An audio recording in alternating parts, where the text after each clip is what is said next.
Open Late, brought to you by Truly Hard Seltzer. I'm Peter Rosenberg.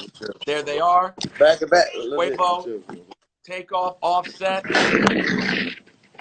Yo, what's good, guys? What's happening? What's happening? Where are you all? LA? Yes, sir. How's quarantine been in the social distancing thing very seriously? So tell me about quarantine a little bit for each of you. We've been spending a lot of time together, working on our craft and just staying together as one, working on our album. We've been whipping up, staying out the way. We all been in one house, so all together, so it's been fun, us and the family, you know what I'm saying? Not too many, so, you know what I'm saying? Just working and just having fun, man. We quarantined together. When was the last time you guys, because I remember like the last time I interviewed you guys, I think was before you kind of all headed off to do solo things. So when was the last time you guys, close as you all are, got to spend this much time together? It's probably been this moment, you know what I mean? Ever since we did our little own thing, we kind of like doing shows and commercials and deals and all type of other things, and it didn't separate us, but we were just being busy and we was just traveling and both trying to find ourselves. But it's not. We talk to each other every day, so shit. I feel like we just ain't been living together, but now we have. We ain't did this in like 5-6 years though. But we see each other, whether it's 5-10 minutes a day, we see each other and we talk to each other. Whether we talk to you, we're gonna see you every 5-10 minutes of the day. But you got our money every day. Got like our own cribs, got our own houses and stuff. So But now it's kind of crazy. Like you guys are coming together now, like grown-ass, successful adults, new family members, wives, girlfriends, new children. Like it's been a crazy few years. It's been pretty amazing, actually. Yeah, we're growing, man. We growing right before y'all eyes. You know what I mean? Like I came in the game. I was 21. Takeoff came in at 18. You know what I'm saying? Set had to come out and make his point, prove his point to the world that he was here to stay. Like we've been growing and making hits and making smashes and touring and doing 3 solo projects. Like we're growing amongst y'all lives and it's fun, but it's time to get back to our roots. So okay, so you mentioned working on an album. Can you tell us anything, any sort of plans, when it's coming, et cetera, et cetera? I think you got to pull up on us and stand 6 feet apart and do that interview later. Oh, not just yet. Right, we got some shit. We got some shit to play you. We got some shit for you. We got to make this shit special, people. Not just yet, but just know we got a lot of fire and a lot of dope new music, man. Actually, we was doing that. We was breaking down we dumping the hard drive all the workout right now. We just sorting through all the good shit we've been making over these last 2 years, because it's been 2 years, and we just breaking down all the music and producers and compound us quarantining and living together right now. I remember really well the first time that we interviewed you at Hot 97, and I don't know how well you remember it, but like Ebro, I remember at the time was like, he didn't understand what you guys were saying. Like he was curious, but he didn't get it yet. It was like, what are you guys talking about? And I remember finding it fascinating from that vantage in particular to see you go from these new dudes who people were just getting familiar with the success of Versace to becoming literally the biggest rap group. And I don't know if you guys have heard me. I've said this many times. Y'all are the biggest rap group in a generation. Like this is, this has not happened in a long ass time. You go back to the Outcasts when you think about groups of people that come together this way. And it's been an incredible rise. Were you guys surprised with how high it got so quickly? Nah, we told y'all. You feel me?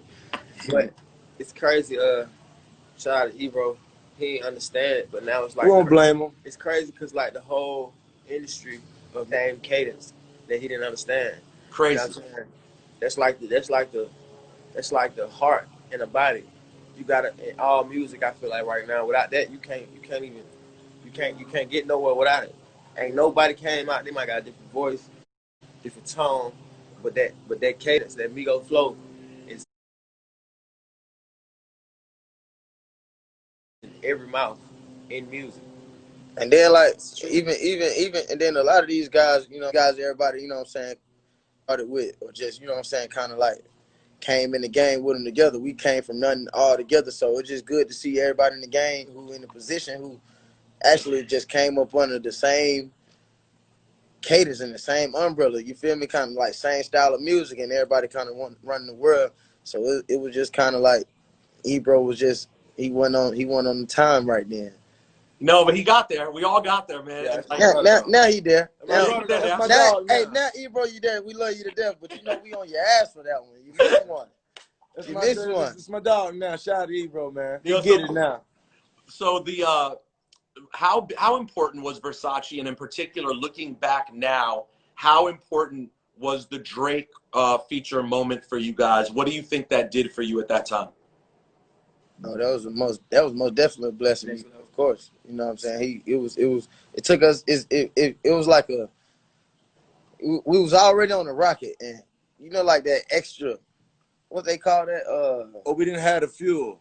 it was that extra light burst, you know what I'm saying, from what we had going on in the city. Especially we had Bando, and Versace was kind of bubbling already, but then when he had heard and then jumped on it, it just gave it an extra little sonic boom to the rocket that was already taking off. So I was locked up for instance, and I remember hearing that verse on the phone, and I was like, "Man, this shit crazy." That's when I knew it was over with.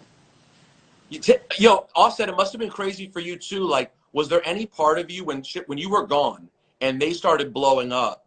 Was there any part of you that was freaked out? Like, am I gonna miss the moment? Like now you've been around, it's hard to even remember that you were gone for a while. But at the time, did you feel like shit? I might miss this moment. Yeah, I felt like I was missing everything, but you know, my brothers, I never felt like I knew I was there when I come home. What I'm coming home to. But also, I was still in like a regular mind state. Like I didn't really understand because I had never been there before. So I wasn't telling people inside or nothing. I wasn't like trying to like get points from it. I ain't even really understand. And they was explaining it to me step by step. So me like trying to listen on the phone and not being able to see it was like me. I feel like I missed everything.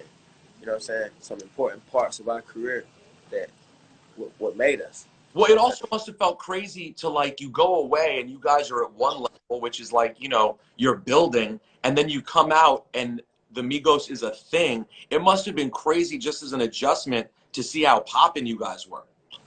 Yeah, I couldn't even get out and do shows at first, like my first like 2 weeks, because it was like I had to focus on getting back the groove and recording and getting back in my bag on that.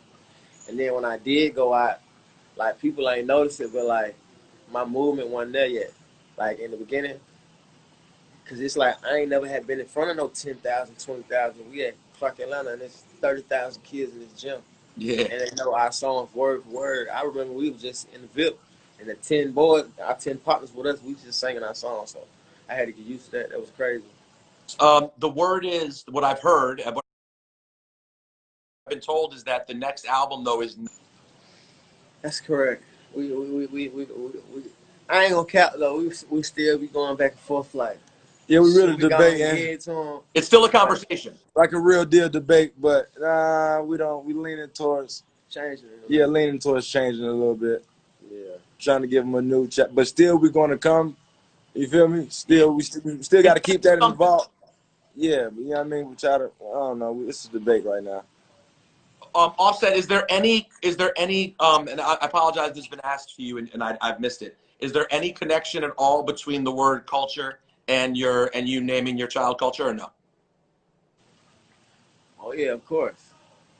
Is that That just was always been important? that was the album that like to me in my heart that was our album that like really showed everybody that you could do it. Basically, like you could kick the door and you could get in. And it's a very special album. Like Culture One, Bad and Bougie, all our hits. We dropped 13 songs, coming out doing 150 back then. You know what I'm saying? Like, so I just decided to put a K because my real name started with a K, and so I just put the K in front of that thing, and it came out a beautiful name. Which is so beautiful. So But yeah, from the album though, for sure. Like, Quavo, we got to talk about something not so good. This is a tough subject to bring up. What the fuck happened at the celebrity game this year, man? I was doing commentary. I was hyping you up. This year you didn't seem like the normal Quavo I've gotten used to, man. It was all good. Basketball is basketball, and I I bust your ass 1-on-1 if we play. That's So not fair. anytime, That's not fair. anytime No, that's fine. you want smoke, No, let's that's get it. never gonna happen. I don't want the smoke. But I heard when I went back and looked at the film, you was going so hard for me, and I was like, damn. The game was to me with the game was like it wasn't no good player, so I couldn't play up to you know what I'm saying. You play to your potential of the people that's playing against you, and it was just so sloppy and It was comical, bad. man. I felt It like was a very hard game, and in general, it wasn't no competitive game, and it was just I ended up like not doing good. Then they ended up snubbing Los, famous Los for the he had like 28, well, by the way, and that Common was had my nine fault too. points and No, no, still Common hold had on. 9 points and still won MVP in Chicago. So By the way, that that was completely my fault too because the I was like, politics was I'm in the already in MVP. the politics was already in the game before I even played. I know. I just wanted to see Common win because it was Chicago. But yo, I tried to tell. So before the game, Hannibal Buress and Lil Rel, they were so serious. Like they were really focused on playing well, and I didn't have the nerve to tell them. Like I've played in this game before. If you're not good, you are gonna be ass in this game. It's gonna be terrible. It's gonna be Like terrible. It's only gonna be people terrible. like you. There's only like 3 people who can play. It's a full size court. It's too fast, and they were awful. They were fucking awful. But I got to They see face moving. off. It was a nice time. Hopefully. Um, so let's talk a little bit. You guys have been a little bit vocal these days about politics and what's going on in the state of the world. Are you encouraged? Obviously, we've all been, dealing with a lot of emotions since the murder of George Floyd. It's been an incredible time in our country. Are you guys encouraged at all about what you're seeing? Are you sad? Are you hopeful? How do you guys feel about what's happening in the country right now? I Uh, feel good to see people come together and people starting to recognize our pain, our big old pain that's been there for so long. Um, I voted for the first time this ever in life. What So what what inspired that? Why right now? um, at first I didn't qualify, so it took me some years to clear up on that. And How difficult was that? That's an important thing. How hard was it you to figure out how to vote? Like, it did was they make it difficult. hard for you? It was difficult because my past situations. I had got like a lawyer to make sure everything was okay, so I could really do it. Because my mama was putting me down on like how you really change, like how you change things around you is by really voting. And I wanted to voice that because a lot of even like a lot of my peers, like my homies, like you know, we feel like we get pushed away from voting because you got to get accepted. It's hard to get accepted, and so people around me at least was just like didn't have that heart and that drive because it just made you feel like you weren't accepted. And we all live in the same world. So I knew with me getting past my past and the actual step of there to vote and to show the kids that we can still do it. And to me, it's like doing something somebody thought you could never do, like proving yourself to somebody, like somebody second guessing you. And so I just wanted to vote one time to see, what I'm saying, to make a change. But showed up. and I feel like it's also more of us out there that's not stepping up, you know what I'm saying, and not helping out or not just making it look cool, sort of say, you know what I'm saying, or making it look like a trend. Like this time around, I feel like we were so powerful amongst each other to make it look good and look like it's not just elders or look like it's not just politics. It looked like, you know what I'm saying, young kids out there stepping up and ready to voice an opinion and ready to see a change. And I feel like it's more young people around the world and it's more of us than more of them. You know what I'm saying? So I feel like if we step forward and try to help change, I feel like we can change the outcome way faster than the people is doing it. You know what I'm saying? Back then.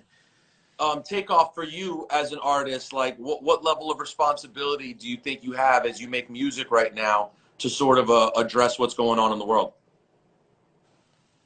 Um, just make sure I speak up and voice my opinion. You know what I'm saying? You can't be quiet at this, especially at a point like this. You know what I'm saying? So put everything You know what I'm saying? Since I do music, I'm an artist. Put everything I see, or whatever my thoughts in the music, and just speak on it. We actually got a song that's we're gonna put on the album. We wanted to try to drop it between this time, but we was trying to figure out a space. We probably just gonna keep it on the album. It's gonna touch a point that's going on, but also what I like that's going on, like the information that we finding out about our own people and what we, you know what I'm saying, what we've been a part of and what we created. You know what I'm saying. So I actually think it's a sad moment, but also it's a good moment because we've been exposed to so much great information. Like I didn't even know Beethoven was black. If that was, you know what I'm saying, I didn't know that we had a Wall Street before it got burned down. I didn't know a lot of things. So I'm just seeing right now all this information that's going on that my people started is really cool and really good to see.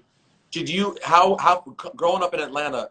Did you guys have a relationship with Juneteenth? Because like myself and so many others were barely familiar with Juneteenth, and now it feels like this is a real holiday moving forward that everyone understands and appreciates. Did you guys have any experience with it in your past?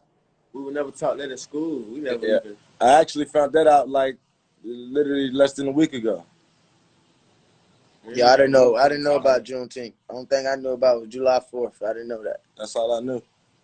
It's so isn't that crazy to think that none of us were taught that? Like you think about how important a day it is for this country, and I see it as an important day for everybody. You know, like it's not just black people who should be happy about the end of slavery. It's everybody who should be happy about the end of slavery. You know, it's crazy to me that this is the first year that so many of us even celebrated and understood it. Like it shows you how much bullshit we've been fed for our entire lives. Information be kept. They don't be giving us information. I don't get what's the point of hiding the information, but And it's now the we getting people it. who's in control that's giving us information. So it's kind of scary, and you know what I'm saying, it's wild at the same time. I just want to get with people that's. I just want to see how we can just move forward and seeing how we can get done. You know, seeing what we can get done to like change and educate us on moving forward and making politics cool and making it seem to the make it appropriate to where like we know who to vote for. You feel what I'm saying? Like I talked to the man. I congratulated her on putting the Black Lives Matter in the street, and I was just just curious to know how could we step out and be part of like campaigning and helping the people understand on who to vote for. You know what I'm saying, or where to go. So that's my next Guys, step. Our next step. were you guys glued to the TV that Friday night when everything first started going down in Atlanta? Be honest, nah, it was on the phone, social media. We Actually, I got a call from my mom. She FaceTimed me and let me and turned around and let me know what was going on. And there was like protesting downtown in Atlanta, and I never knew about it. And now, of course, you had the killing of Rayshard Brooks in Atlanta. Um, have you guys been following that at all? Have you been talking to that situation? Well, nobody in Atlanta, but see that in my city, it's just like that's crazy. They did that for no reason. That's crazy. That's at home for me. You know what I'm saying? It touched me a little different. It's at home. I've been to that Wendy's before downtown to eat. It's like just being scared. And I seen another video of like a kid playing basketball in his driveway. I got kids, and he's shooting in his own driveway, and he see the police car and right he behind his died behind truck. the I guess car. his parents' car. It's just crazy. Like I mean, I, that just is fucked up. it's I 2020, mean, and like it's sad and like it's something that shouldn't be done, but it's just I mean like it's like we just need something done. We need to do something. We need to do something to change it. You know what I mean? I don't know what to do. That's why I said like when it comes with politics or people, like we should get with the people that know how to, you know what I'm saying, enforce these rules. Because only thing we can do is make music and influence the people to do right and do wrong. You know what I'm saying, or do wrong, vice versa. So we need somebody on the higher power to just come down and be like, hey, this is how we get that. We blind the information. Only thing we see is somebody getting killed by a police, and we gotta post it. Like Right. we need to be trying to get it done. We need to be trying to get it done before he kills somebody, for the police kill. You know what I'm saying? So But that's what it seems like is happening right now. I mean, that's what it seems like right now is that push in the street seems to be actually affecting, decisions that are being made for money allocation for police and legislation. So, I mean, God willing, finally maybe we'll see some change. On a fun note, who would be, before I let you guys go in a few minutes, I want to ask you a few fun questions. Who would be the ideal versus matchup for the Migos?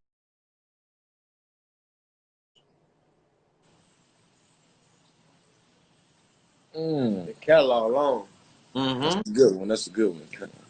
I know like people put somebody that don't belong. You know what I'm saying? The catalog is long. Like literally. Like And it got to be a trio. So That's um, there aren't that many there aren't that many we recent got trios. yeah, so this I don't know, it's gonna be hard for whoever yeah, pull up. that's I I don't care mean, if you come from the early 2000s. I I don't don't play. know. We got real catalog.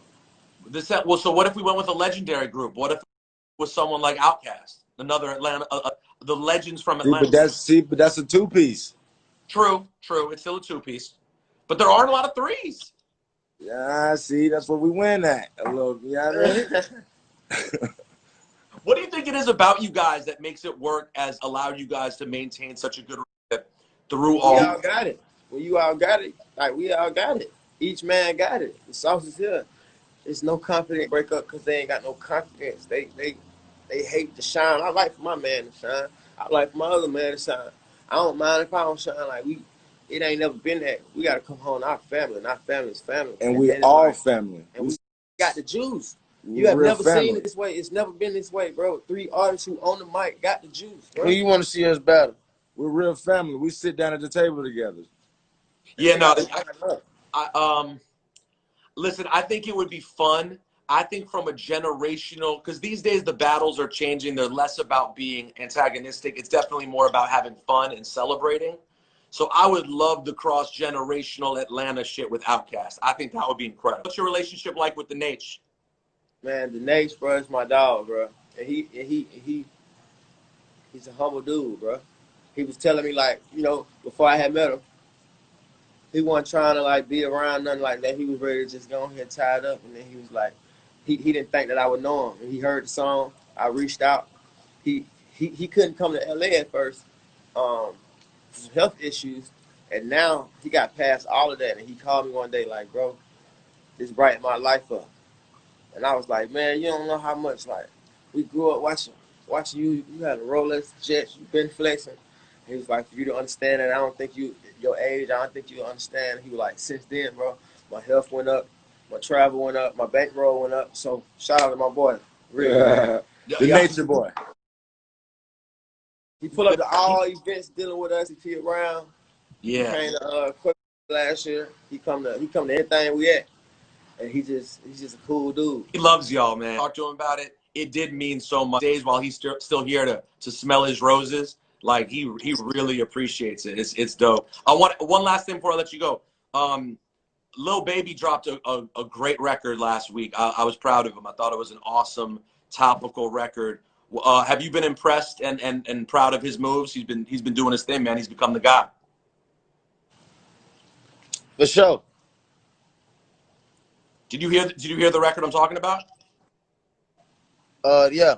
It was just topical, man. It was just, I get very excited to see artists, and there've been a lot of them. That's why I'm curious. I know you guys said you're going to save it for the album, but I can't wait to hear what you guys do on this subject. You know what I'm saying? I think it's an amazing opportunity for artists to really, you know what I'm saying, show what they're capable of. Yes, sir. Yeah, man. We gotta content. We coming. we have one that's ready, so I just want y'all to just be patient. All right. Well, Yeah, listen. shout out to everybody doing their thing out there. We on the way though.